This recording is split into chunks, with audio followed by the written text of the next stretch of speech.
Today we're going to talk about a hogback. It's very close to the Valles Caldera National Preserve, which is part of Los Alamos, the national laboratory where they make nuclear weapons.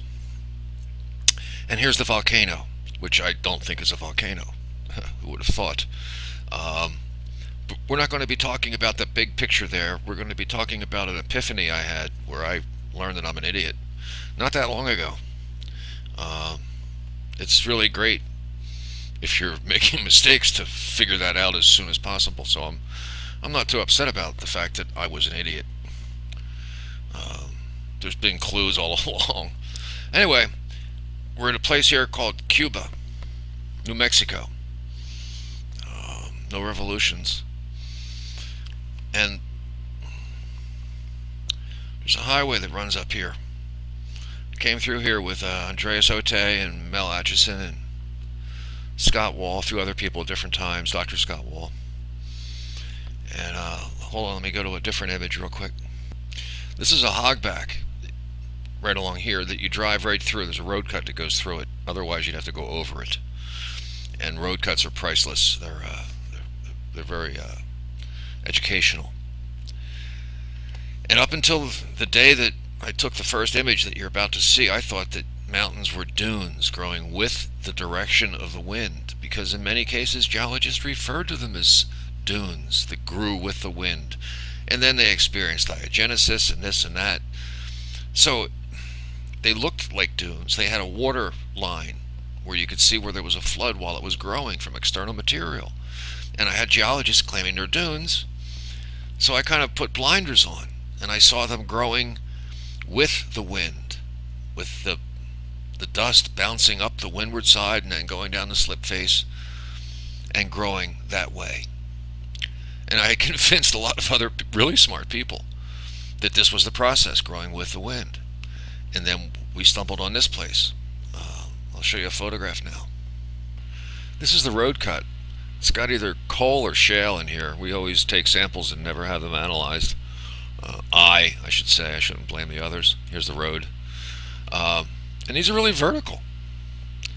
And I'm looking at this and I'm thinking, sand wouldn't make vertical layers. It can't work.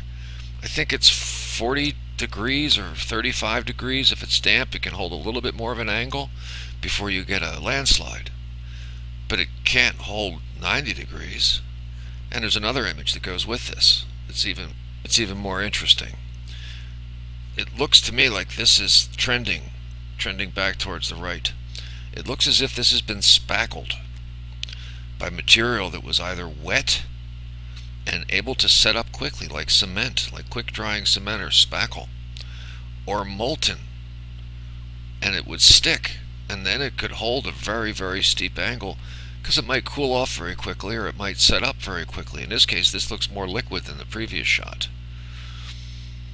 So it hit me that when you read Worlds in Collision, it's not just dust, sand, gravel, rocks, and boulder falling from the sky, but it's all of these things during a hurricane.